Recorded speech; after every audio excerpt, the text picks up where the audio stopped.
Hi, നമസ്കാരം. നമ്മുടെ ലൈഫിൽ നമ്മൾ തീർച്ചയായും ഒഴിവാക്കേണ്ട രണ്ട് കാര്യങ്ങൾ എന്ന് പറഞ്ഞു കഴിഞ്ഞാൽ, ഒന്ന് കമ്പാരിസണും ഒന്ന് ഇമിറ്റേഷനുമാണ്. ഇത് രണ്ടും നമ്മുടെ ലൈഫിൽ നമുക്ക് പ്രൊഡക്റ്റീവ് അല്ല എന്ന് പറഞ്ഞാൽ നമ്മൾക്ക് പോസിറ്റീവായിട്ടൊന്ന് കോൺട്രിബ്യൂട്ട് ചെയ്യാനുള്ള സാധ്യത വളരെ കുറവാണ്. നമ്മൾ മറ്റുള്ളവരുടെ ലൈഫുമായിട്ട് നമ്മുടെ ലൈഫിനെ കമ്പയർ ചെയ്യുന്നത്, അതുപോലെ തന്നെ നമ്മളെ ഇമിറ്റേറ്റ് ചെയ്യുന്നത്, മറ്റുള്ളവരുടെ ലൈഫിനെ നമ്മൾ ഇമിറ്റേറ്റ് ചെയ്യുന്നതും രണ്ടും ഡേഞ്ചറസ് ആണ്, രണ്ടും സൂയിസൈഡലാണ്. കമ്പാരിസൺ ആയാലും ശരി, ഇമിറ്റേഷൻ ആയാലും ശരി. ഇത് നമ്മൾ കൃത്യമായി മനസ്സിലാക്കി നമ്മുടെ ലൈഫിൽ നിന്നും അങ്ങനെ ഒരു ടെൻഡൻസി, ഇത് രണ്ട് പവർഫുള്ളായിട്ടുള്ള ചില ഒരു ഇമോഷണൽ ടെൻഡൻസീസാണ്. പക്ഷേ ഇതിനെ നമുക്ക് ഫൈറ്റ് ഇറ്റ് ഔട്ട് എന്നൊക്കെ പറയുന്നത്. നമ്മുടെ ലൈഫിൽ നമ്മൾ അതിനെ ഇങ്ങനെ ടെൻഡൻസിയെ നമുക്ക് ഒഴിച്ചു മാറ്റി നിർത്തണമെങ്കിൽ ഇറ്റ്സ് എ ലബോറിയസ് എഫേർട്ട്. ശരിക്കും പറഞ്ഞാൽ ഒരു ഹിമാലയൻ ടാസ്ക്കാണ് ശരിക്കും. പക്ഷേ നമ്മളത് നമ്മുടെ ലൈഫിൻ്റെ ലൈഫിൻ്റെ ഹെൽത്ത് എന്ന് പറഞ്ഞാൽ ഫിസിക്കൽ ഹെൽത്ത് മാത്രമല്ല, നമ്മുടെ മെൻ്റൽ ഹെൽത്തിന് വളരെ അത്യാവശ്യമായിട്ടുള്ളൊരു കാര്യമാണ് കമ്പാരിസണും അല്ലെങ്കിൽ ഇമിറ്റേഷനും. ഇമിറ്റേഷനെ കുറിച്ച് പൊതുവെ നമ്മൾ കേട്ടിട്ടുണ്ടായി. ഇമിറ്റേഷൻ ഈ സൂയിസൈഡൽ എന്നോ അല്ലെങ്കിൽ ഇമിറ്റേഷൻ ഡേഞ്ചറസ് എന്നൊക്കെ പറഞ്ഞിട്ടുണ്ട്. കാരണം നമ്മുടെ മെൻ്റൽ പീസിനെ അല്ലെങ്കിൽ പീസ് ഓഫ് മൈൻഡിനെ നശിപ്പിക്കുന്നതാണ് ഇത് രണ്ടും. നമ്മളുടെ ജീവിതം മറ്റുള്ളവരുടെ ലൈഫുമായിട്ട് നമ്മൾ കമ്പയർ ചെയ്യുമ്പോഴും, അല്ലെങ്കിൽ മറ്റുള്ളവരുടെ ജീവിതത്തിൽ അവരുടെ അവസ്ഥകളും അവരുടെ ജീവിതം നമ്മൾ ഇമിറ്റേറ്റ് ചെയ്യാൻ ശ്രമിക്കുമ്പോഴും ഒക്കെ തന്നെ ചെറിയ ചെറിയ പോസിറ്റീവ്സ് ചില കാര്യങ്ങൾക്കുണ്ടെങ്കിൽ തന്നെയും ഏറ്റവും കൂടുതൽ നെഗറ്റീവായിട്ടുള്ള കോൺസിക്വൻസാണ് ഈ രണ്ട് ടെൻഡൻസിയിൽ നിന്ന് നമുക്ക് ലഭിക്കാൻ സാധ്യതയുള്ളതെന്ന് പറഞ്ഞാൽ, കമ്പാരിസൺ ആയാലും ശരി, ഇമിറ്റേഷൻ ആയാലും ശരി, കൂടുതലും നെഗറ്റീവ് കോൺസിക്വൻസ് ഉണ്ടാകാനുള്ള സാധ്യതയാണ്. പോസിറ്റീവുള്ള സൈഡ് പൊതുവെ മനുഷ്യൻ കാണാനുള്ള സാധ്യത റയർ ആയതുകൊണ്ട് നമ്മളെ കൂടുതൽ അറ്റാക്ക് ചെയ്യാൻ സാധ്യതയുള്ളത് നെഗറ്റീവ് കോൺസിക്വൻസസ് ആണ്. അതിൻ്റെ ഏറ്റവും പ്രധാനപ്പെട്ട കോൺസിക്വൻസ് ആണ് നമ്മുടെ മെൻ്റൽ പീസ് നമുക്ക് നഷ്ടപ്പെടും. നമുക്ക്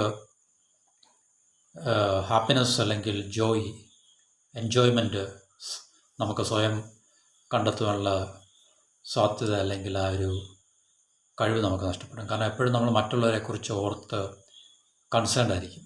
അവരുടെ ലൈഫ് ഇങ്ങനെയാണ്, എൻ്റെ ലൈഫ് ഇങ്ങനെയല്ല, എൻ്റെ ലൈഫ് വളരെ മോശമാണ്, മറ്റുള്ളവരുടെ ലൈഫ് വളരെ ബെറ്ററാണ്. മനസ്സിലായില്ല, അവർക്ക് കൂടുതൽ കഴിവുണ്ട്, സ്കില്ലുണ്ട്, ടാലൻ്റുണ്ട്, വെൽത്തുണ്ട്, പണമുണ്ട്, അല്ലെങ്കിൽ അവർ സക്സസ്ഫുള്ളാണ്, എനിക്കിതൊന്നുമില്ല. അപ്പോൾ ഇങ്ങനെയൊക്കെയുള്ള കാര്യങ്ങൾ, നമുക്കൊത്തിരി ഗിഫ്റ്റ് ഉണ്ടെങ്കിൽ തന്നെയും അനുകൂലമായിട്ടുള്ള സാഹചര്യങ്ങൾ ഉണ്ടെങ്കിൽ തന്നെയും നമ്മളതൊന്നും കാണാതെ നമ്മൾ മറ്റുള്ളവരുടെ ജീവിതത്തെക്കുറിച്ച് ഓർത്ത് അവരങ്ങനെയാണ്, അവർക്ക് ഇങ്ങനെയുള്ള സാഹചര്യങ്ങളുണ്ട്, അവസ്ഥകളുണ്ട്. അപ്പോൾ ഇതിനെക്കുറിച്ച് നമ്മളെപ്പോഴും ഓർത്ത് വറീഡ് ആയിരിക്കും, കൺസേൺഡ് ആയിരിക്കും. അപ്പോൾ നമ്മൾ ശരിക്കും പറഞ്ഞാൽ നമ്മൾ സ്വയം ജീവിക്കുവാൻ ഉള്ള നമ്മളുടെ അവസരങ്ങൾ നമ്മൾ നഷ്ടപ്പെടുത്തുകയും, അല്ലെങ്കിൽ നമുക്ക് മനസ്സമാധാനം ഉണ്ടാകേണ്ട അവസരങ്ങൾ നമ്മൾ നഷ്ടപ്പെടുത്തുകയും ചെയ്യുകയാണ്. ശരിക്കും നമ്മൾ ഇമിറ്റേഷൻ അല്ലെങ്കിൽ കമ്പാരിസൺ എന്ന് പറയുന്ന ഈ ടെൻഡൻസിയുടെ പുറകെ പോയി കഴിഞ്ഞാൽ, അല്ലെങ്കിൽ അതിന് നമ്മൾ ജീവിതത്തിൽ കൂടുതൽ പ്രാധാന്യം കൊടുക്കുകയാണെങ്കിൽ, നമുക്ക് ഉണ്ടാകാൻ പോകുന്ന ഏറ്റവും വലിയ സാധ്യത പറഞ്ഞാൽ നമ്മുടെ മെൻ്റൽ പീസ് നഷ്ടപ്പെടും. പിന്നെ നമ്മുടെ ജീവിതത്തിലെ ബ്ലെസ്സിങ്സിനെ നമുക്ക് കാണാൻ സാധിക്കത്തില്ല. കാരണം എല്ലാ മനുഷ്യർക്കും അവരുടേതായിട്ടുള്ള ജീവിതമായിട്ട് ബന്ധപ്പെട്ട് ബ്ലെസ്ഡാണ് പല രീതിയിൽ. എല്ലാവരും ഒരുപോലെ ആയിരിക്കത്തില്ല, പക്ഷേ ഓരോ വ്യക്തിക്കും ഓരോ തരത്തിലുള്ള ബ്ലെസ്സിങ്സ് ഉണ്ടാകും. അപ്പോൾ നമ്മൾ അതിനെ കാണാതെ നമ്മൾ മറ്റുള്ള ലൈഫിലേക്ക് ഉറ്റു നോക്കിക്കൊണ്ടിരിക്കുമ്പോൾ തീർച്ചയായിട്ടും നമുക്ക് നഷ്ടപ്പെടുന്നത് നമ്മുടെ ലൈഫിൻ്റെ പോസിറ്റീവ് വശങ്ങളായിരിക്കും. അല്ലെങ്കിൽ നമുക്ക് ഹാപ്പിനെസ് ആയിരിക്കും നഷ്ടപ്പെടുന്ന, ജോയ് അല്ലെങ്കിൽ സന്തോഷം, പീസ് ഓഫ് മൈൻഡ്, ഇതൊക്കെ തന്നെ നമുക്ക് നഷ്ടപ്പെടും. അതുകൊണ്ട് നമ്മൾ വളരെ കർക്കശമായിട്ട്, നമ്മളോട് വളരെ ഹാർഷായിരിക്കുക ഇക്കാര്യത്തിൽ. ഈ ടെൻഡൻസി നമ്മുടെ മനസ്സിൽ ഉണ്ടാകാൻ എപ്പോഴും സാധ്യതയുണ്ട്. കാരണം നമ്മളെ വിട്ടുപോകാനുള്ള ഒരു ലക്ഷണമൊന്നും ഇതൊരിക്കലും കാണിക്കത്തില്ല. അതുകൊണ്ട് ഈ ടെൻഡൻസി എപ്പോഴൊക്കെ നമുക്കുണ്ടാകുന്നു അപ്പോഴെല്ലാം അതിനെ മുളയിലെ നുള്ളുക, അതിനെ ഇല്ലാതാക്കുക എന്നുള്ളത് നമ്മൾ ശ്രദ്ധാപൂർവം ചെയ്തു കഴിഞ്ഞാൽ നമുക്ക് യൂഷ്വലി നമ്മൾ ഉള്ളതിനേക്കാൾ കൂടുതൽ നമുക്ക് സക്സസ്ഫുൾ ആയിട്ടുള്ളൊരു ലൈഫ്. അപ്പോൾ സക്സസ് എന്ന് പറഞ്ഞാൽ ഒരു മാനദണ്ഡം മാത്രമല്ല. ഇപ്പം നമുക്ക് മനസ്സമാധാനത്തോടെ ജീവിക്കാൻ സാധിക്കുന്നെങ്കിൽ, കാം ആൻഡ് ക്വയറ്റായിട്ട് പീസ് ഓഫ് മൈൻഡോടുകൂടി നമുക്ക് ജീവിക്കാൻ സാധിക്കുമെങ്കിൽ തീർച്ചയായിട്ടും അതൊരു സക്സസ്ഫുൾ ലൈഫാണ് ശരിക്കും പറഞ്ഞാൽ. അല്ല മില്യൺസോ ബില്യൺസോ ഒക്കെ ഉണ്ടാക്കുന്നതുകൊണ്ടോ കോടികൾ ഉണ്ടാക്കുന്നത് മാത്രമല്ല സക്സസ്ഫുൾ ലൈഫ് എന്ന് പറഞ്ഞാൽ. സക്സസ്ഫുൾ ലൈഫിന് ഒത്തിരി മാനദണ്ഡങ്ങളുണ്ട്, ക്രൈറ്റീരിയ ഉണ്ട്, സ്റ്റാൻഡേർഡ് ഉണ്ട്. അത് ഓരോരുത്തർക്കും ഓരോ പ്രയോറിറ്റി ആയിരിക്കും. ചിലർക്ക് പൈസ ഉണ്ടാക്കുന്നതായിരിക്കും സക്സസ് എന്ന് പറയുന്നത്, ചിലർക്ക് ഈ പറഞ്ഞ കാര്യങ്ങളായിരിക്കും, ചിലർക്ക് അവരുടെ ഹെൽത്ത് മെയിൻറ്റെയിൻ ചെയ്യുന്നതായിരിക്കും, ഇല്ലേ, ചിലർക്ക് പിന്നെ വളരെ ഡിസിപ്ലിൻഡായിട്ട് ജീവിക്കുന്നതായിരിക്കും, ചിലർക്ക് പീസ് ഓഫ് മൈൻഡ് ആയിരിക്കും അവരുടെ പ്രയോറിറ്റി. അപ്പോൾ അതൊക്കെ നേടിയെടുക്കുന്നതിൽ അവർ വിജയിക്കുകയാണെങ്കിൽ തീർച്ചയായിട്ടും ദേ ആർ സക്സസ്ഫുൾ പീപ്പിൾ, ഇല്ലേ. അങ്ങനെ ഓരോ വ്യക്തിക്കും അല്ലെങ്കിൽ ഓരോ ആൾക്കാർക്കും ഓരോ ഈ പേഴ്സൺ ടു പേഴ്സൺ അവരുടെ പ്രയോറിറ്റി അറിഞ്ഞോ അറിയാതെയോ വ്യത്യാസപ്പെടാറുണ്ട്. അപ്പോൾ പ്രയോറിറ്റി അവർ കൂടുതൽ ഫോക്കസ് ചെയ്യുമ്പോൾ അവർക്ക് അതിനെ നേടിയെടുക്കാൻ സാധിക്കുമെങ്കിൽ അവർ സക്സസ്ഫുള്ളാണ്. എല്ലാവരും ഒരേ രീതിയിൽ സക്സസ്ഫുൾ ആകണമെന്ന് അങ്ങനൊരു ഹാർഡ് ആൻഡ് ഫാസ്റ്റ് റൂളൊന്നുമില്ല. അങ്ങനെയാണെങ്കിൽ എല്ലാവർക്കും തീർച്ചയായിട്ടും ഒരുപോലെ പണം ഉണ്ടാക്കാൻ സാധിക്കണം, ഇല്ലേ. എല്ലാവർക്കും ഒരുപോലെ ബിസിനസ്സിൽ ചെയ്യാനും ബിസിനസ് ചെയ്തവർക്ക് ഒരുപോലെ വിജയം ഉണ്ടാകാനും സാധിക്കണം. അപ്പോൾ അങ്ങനെ അല്ലാത്തത് കൊണ്ട് തീർച്ചയായിട്ടും ഓരോ വ്യക്തിയും വ്യത്യസ്തമാണ്, യുണീക്കാണ്, അവരുടെ പ്രയോറിറ്റി വ്യത്യസ്തമാണ്, അവർ പിന്നെ ജീവിതത്തിൽ വിജയം കണ്ടെത്തുന്ന വ്യത്യസ്തമായിട്ടുള്ള തലത്തിലും മേഖലകളിലും ഒക്കെ തന്നെ ആയിരിക്കും. അപ്പോൾ അതുകൊണ്ട് സക്സസ്സിനൊരു സിംഗിൾ സ്റ്റാൻഡേർഡ് അല്ല, സിംഗിൾ ക്രൈറ്റീരിയ ഒന്നുമില്ല, ഒറ്റ മാനദണ്ഡത്തിനെ അടിസ്ഥാനമാക്കിയല്ല സക്സസ് എന്ന് പറയുന്നത്. എന്നുവെച്ചാൽ ഇങ്ങനെ ചെയ്താൽ മാത്രമേ, അല്ല ഇത് അച്ചീവ് ചെയ്യുന്നൊരു വ്യക്തി മാത്രമേ സക്സസ്ഫുൾ ആകൂ എന്നുള്ളൊരു ക്രൈറ്റീരിയ സ്റ്റാൻഡേർഡൊന്നുമില്ല. അത് പേഴ്സൺ ടു പേഴ്സൺ ഡിഫർ ചെയ്യും. അത് നമുക്ക് അതിനെ ജനറലൈസ് ചെയ്യാനൊന്നും സാധിക്കത്തില്ല. നമുക്ക് സ്പെസിഫിക്കാണ്, ഓരോ വ്യക്തിക്കും സ്പെസിഫിക് ആയിരിക്കും അവരുടെ ഗോൾ അല്ലെങ്കിൽ ലക്ഷ്യം എന്ന് പറയുന്നത്.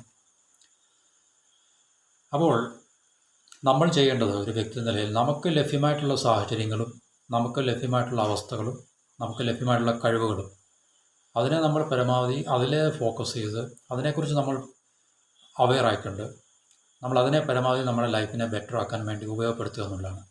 അല്ല മറ്റുള്ളവരുടെ ലൈഫിൽ എന്ത് നടക്കുന്നു, മറ്റുള്ളവരെന്താണ് ചെയ്യുന്നത്, അല്ലെങ്കിൽ മറ്റുള്ളവരുടെ ലൈഫ് കണ്ടീഷൻ എന്താണ്, അവർ സക്സസ്ഫുൾ ആണോ അൺസക്സസ്ഫുൾ ആണോ, ആണെങ്കിൽ നമ്മൾ എന്തുകൊണ്ട് അതിനെക്കുറിച്ച് ബോധേഡാകണം, അല്ലെങ്കിൽ വറീഡ് ആകണം, അല്ലെങ്കിൽ കൺസേൺഡ് ആകണം. ഇതൊന്നും നമ്മളുടെ വിഷയമേ ആകരുതിരിക്കുന്നു. നമ്മളുടെ വിഷയം എന്ന് പറഞ്ഞു കഴിഞ്ഞാൽ നമ്മൾ ഏത് തലത്തിലാണോ നിൽക്കുന്നത് ആ തലത്തിൽ നിന്ന് നമുക്ക് നമ്മുടെ ലൈഫിനെ ബെറ്റർ ചെയ്യാൻ സാധിക്കുമെങ്കിൽ നമ്മുടെ സാഹചര്യങ്ങളെ ഇമ്പ്രൂവ് ചെയ്യുക, നമ്മുടെ കണ്ടീഷനെ ഇമ്പ്രൂവ് ചെയ്യുക, നമുക്ക് നമ്മുടെ ജീവിത സാഹചര്യങ്ങളെ മെച്ചപ്പെടുത്താൻ നമുക്ക് എന്താണ് വേണ്ടത്, നമുക്ക് നോളജിൻ്റെ അഭാവം ഉണ്ടെങ്കിൽ നോളജ് നമ്മൾ ഉണ്ടാക്കിയെടുക്കുക, നമുക്ക് ഡിസിപ്ലിനാണ് ആവശ്യമെങ്കിൽ ഡിസിപ്ലിൻ ഉണ്ടാക്കിയെടുക്കുക, പിന്നെ നമുക്ക് ഹെൽത്താണ് ആവശ്യമെങ്കിൽ നമ്മൾ ഹെൽത്ത് ഉണ്ടാക്കിയെടുക്കുക, നമുക്ക് ലാക്ക് ഓഫ് റീഡിങ് വായനയുടെ അഭാവമാണ് ഉള്ളതെങ്കിൽ നമ്മൾ റീഡ് ചെയ്യുക, ഒരു റീഡറായി മാറുക. അങ്ങനെ നമ്മളുടെ സാഹചര്യങ്ങൾ എന്താണോ ആ സാഹചര്യങ്ങൾ നമുക്ക് ഇമ്പ്രൂവ് ചെയ്യാൻ സാധിക്കും. അല്ല നമ്മുടെ ലൈഫുമായിട്ട് ബന്ധപ്പെട്ട കണ്ടീഷൻസ് എന്താണോ ആ കണ്ടീഷൻസിനെ നമ്മൾ ഇമ്പ്രൂവ് ചെയ്യാൻ ബെറ്റർ ചെയ്യാൻ ശ്രമിക്കുക.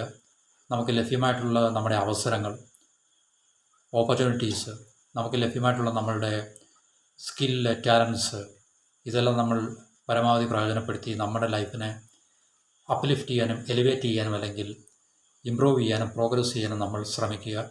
മറ്റുള്ള ലൈഫിലേക്ക് നമ്മൾ തീർച്ചയായിട്ടും 24 മണിക്കൂർ ഒബ്സർവ് ചെയ്യേണ്ടിരിക്കേണ്ട ആവശ്യമില്ല.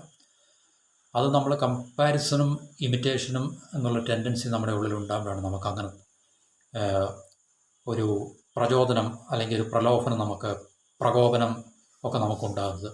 അത് നമ്മുടെ ലൈഫിനെ തീർച്ചയായിട്ടും എന്ത് ചെയ്യും, സ്പോയിൽ ചെയ്യുന്നതിന് തുല്യമാണ്, അല്ലെങ്കിൽ സ്പോയിൽ ചെയ്യാൻ മാത്രമേ സഹായിക്കത്തുള്ളൂ. അപ്പോൾ ടോട്ടലി ഇമിറ്റേഷനും കമ്പാരിസണും അവോയ്ഡ് ചെയ്യുക, വൺസ് ആൻഡ് ഫോർ ഓൾ എന്നേക്കുമായിട്ട് നമ്മുടെ ലൈഫിലേക്ക് ഫോക്കസ് ചെയ്യുക, നമ്മുടെ ലൈഫിൽ കോൺസെൻട്രേറ്റ് ചെയ്യുക. നമ്മുടെ ലൈഫുമായിട്ട് ബന്ധപ്പെട്ട സാഹചര്യങ്ങൾ, കണ്ടീഷൻസ്, എൻവയൺമെൻറ്റ്സ്, ഇക്കോസിസ്റ്റം, അപ്പോൾ അതൊക്കെ നമുക്ക് അനുകൂലമല്ലെങ്കിൽ അല്ലെങ്കിൽ അതൊക്കെ പ്രതികൂലമാണെങ്കിൽ നമ്മുടെ ലൈഫിനെ ഇമ്പ്രൂവ് ചെയ്യാൻ നമുക്കത് പ്രതികൂല സാഹചര്യങ്ങളാണ് നിലനിൽക്കുന്നതെങ്കിൽ അതിനെ അനുകൂല സാഹചര്യമാക്കി മാറ്റുക. നമുക്ക് കഴിവുകൾ ഏതാണെന്നുള്ളത് നമ്മൾ തിരിച്ചറിയുക. എന്നിട്ട് ആ കഴിവുകൾ ഞാൻ നേരത്തെ പറഞ്ഞ വീഡിയോയിൽ നമ്മുടെ ഓപ്പർച്യൂണിറ്റീസുമായിട്ട്, അവസരങ്ങളുമായിട്ട് അതിനെ ബോണ്ട് ചെയ്യുക. എന്നിട്ട് നമ്മൾ നമ്മുടെ ലൈഫിനെ ബെറ്റർ ചെയ്യുക. അത് മാത്രമേ നമുക്ക് ചെയ്യാൻ സാധിക്കത്തുള്ളൂ, പ്രൊഡക്റ്റീവായിട്ട് അല്ലെങ്കിൽ ക്രിയേറ്റീവായിട്ട്, ഇല്ലേ. ബാക്കി ഈ പറഞ്ഞ കമ്പാരിസണും ഇമിറ്റേഷനും എല്ലാം കൗണ്ടർ പ്രൊഡക്റ്റീവാണ്, കൗണ്ടർ ക്രിയേറ്റീവാണ്. അത് നമ്മുടെ ലൈഫിൽ പോസിറ്റീവായിട്ടൊന്നും കോൺട്രിബ്യൂട്ട് ചെയ്യത്തില്ല ഒരു നല്ല ശതമാനം വരെ. അപ്പോൾ അതുകൊണ്ട് നമ്മൾ എപ്പോഴും ശ്രദ്ധിക്കുന്ന ഒരു കാര്യമാണ് ഡോൺ ഇമിറ്റേറ്റ്, ഡോൺ കമ്പയർ. നമ്മുടെ ലൈഫ് മറ്റുള്ളവരുടെ ലൈഫായിട്ട് കമ്പയർ ചെയ്ത് നമ്മൾ മറ്റുള്ളവരെ ഇമിറ്റേറ്റ് ചെയ്തിട്ട് നമ്മുടെ ലൈഫിൽ കോപ്പി ചെയ്തിരിക്കുന്നതല്ല. കാരണം ഓരോ വ്യക്തിയുടെയും ലൈഫും വ്യത്യസ്തമാണ്. ഒരു വ്യക്തിയുടെ ജീവിതത്തിൽ നടക്കുന്ന സംഭവങ്ങൾ ആ വ്യക്തിക്ക് മാത്രമായിട്ട് പ്രോസസ്സ് ചെയ്യാനും ഓൺ ചെയ്യാനും പറ്റത്തുള്ളൂ. നമുക്കത് പ്രോസസ്സ് ചെയ്യാനും ഓൺ ചെയ്യാനും സാധിക്കത്തില്ല. നമുക്ക് തോന്നും നമുക്കത് ഇമിറ്റേറ്റ് ചെയ്ത് നമ്മുടെ ജീവിതത്തിൽ പകർത്താനൊക്കെ നമുക്ക് തോന്നും. പക്ഷേ നമുക്ക് തീർച്ചയായിട്ടും ഡിസൈഡ് റിസൾട്ട്, നമ്മൾ ആഗ്രഹിക്കുന്ന തരത്തിലുള്ള റിസൾട്ട് അല്ലെങ്കിൽ ഔട്ട്പുട്ടൊന്നും ഉണ്ടാകണം നിർബന്ധമില്ല, ഉണ്ടാകത്തുമില്ല ഒരിക്കലും. അപ്പോൾ നമുക്ക് വീണ്ടും നിരാശയാകും. നമുക്ക് നമ്മുടെ ലൈഫിനെ വീണ്ടും നമ്മളത് കൂടുതൽ കുഴപ്പത്തിലേക്ക് നമ്മൾ കൊണ്ടെത്തിക്കുന്ന ഒരു സാഹചര്യം ഉണ്ടാകുകയും ചെയ്യും. അതുകൊണ്ട് don't ever imitate, don't ever compare. ഈ രണ്ട് ടെൻഡൻസി നമ്മുടെ ലൈഫിൽ നിന്ന് എന്നേക്കുമായിട്ട് നമ്മൾ ഇല്ലാതാക്കുക, അല്ലെങ്കിൽ അതിനോട് നമ്മൾ ഗുഡ് ബൈ പറയുക എന്നുള്ളത് മാത്രമാണ് നമ്മുടെ ലൈഫിൽ ഹാപ്പിനെസ്, അതുപോലെ joy, peace of mind, stability, mental health, physical health ഇതൊക്കെ ഉണ്ടാകാൻ കാരണമാക്കാൻ സഹായിക്കുന്നത് ഈ ഒരു നമ്മളുടെ പ്രവണതയായിരിക്കും. ഇതിനെ സ്വീകരിക്കാതിരിക്കുക എന്നുള്ള പ്രവണത, ഇമിറ്റേഷനെയും കമ്പാരിസനെയും നമ്മുടെ ജീവിതത്തിലേക്ക് വെൽക്കം ചെയ്യാതിരിക്കുക എന്നുള്ള നമ്മുടെ ബിഹേവിയറോ ക്യാരക്ടറോ അല്ലെങ്കിൽ നമ്മുടെ സ്റ്റാൻഡോ നിലപാടൊക്കെ തന്നെ ആയിരിക്കും നമുക്ക് ഈ പറഞ്ഞ കാര്യങ്ങൾ പോസിറ്റീവായിട്ട് കോൺട്രിബ്യൂട്ട് ചെയ്യുന്ന എന്നുള്ള സംശയങ്ങളൊന്നുമില്ല. അപ്പോൾ ഇത് നമ്മൾ ജസ്റ്റ് ലൈഫിൽ എക്സ്പെരിമെൻ്റ് ചെയ്യുക, നമ്മളതിനെ പ്രാവർത്തികമാക്കുക, അതുവഴി നമ്മുടെ ലൈഫിനെ ബെറ്റർ ചെയ്യുക, നമ്മുടെ ലൈഫിൻ്റെ ഫിസിക്കൽ മെൻ്റൽ ഹെൽത്തിനെ നമ്മൾ ഇമ്പ്രൂവ് ചെയ്യാനും എലിവേറ്റ് ചെയ്യാനും ശ്രമിക്കുക. അപ്പം ഇമിറ്റേഷനും കമ്പാരിസണും ടോട്ടലി നമ്മൾ അബാൻഡൻ ചെയ്യുക, ഒഴിവാക്കുക. ഈ രണ്ടെണ്ണം ഇമിറ്റേഷൻ ഫ്രീ, കമ്പാരിസൺ ഫ്രീ ലൈഫിലേക്ക് നമ്മൾ യാത്ര ചെയ്യാൻ ശ്രമിക്കുക. അത് പോസിബിളാണ്, ഈസിയല്ല, പോസിബിളാണ്. ഏത് കാര്യം നമ്മൾ പറയുമ്പോൾ ഈസിയല്ല, പോസിബിളാണ്.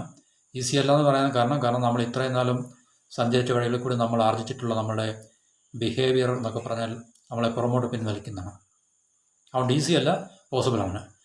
ഈസിയാണ് എന്ന് തോന്നും എങ്കിൽ തന്നെയും നമ്മുടെ ഹാബിറ്റ്സ്, നമ്മുടെ ചെറിയ ചെറിയ ഹാബിറ്റ്സിൽ ചെറിയ ചെറിയ മാറ്റങ്ങൾ ഉണ്ടാക്കി നമുക്ക് നല്ല രീതിയിലുള്ള പ്രോഗ്രസ്സിലേക്ക് നമുക്ക് പോകാമെന്നാണ്.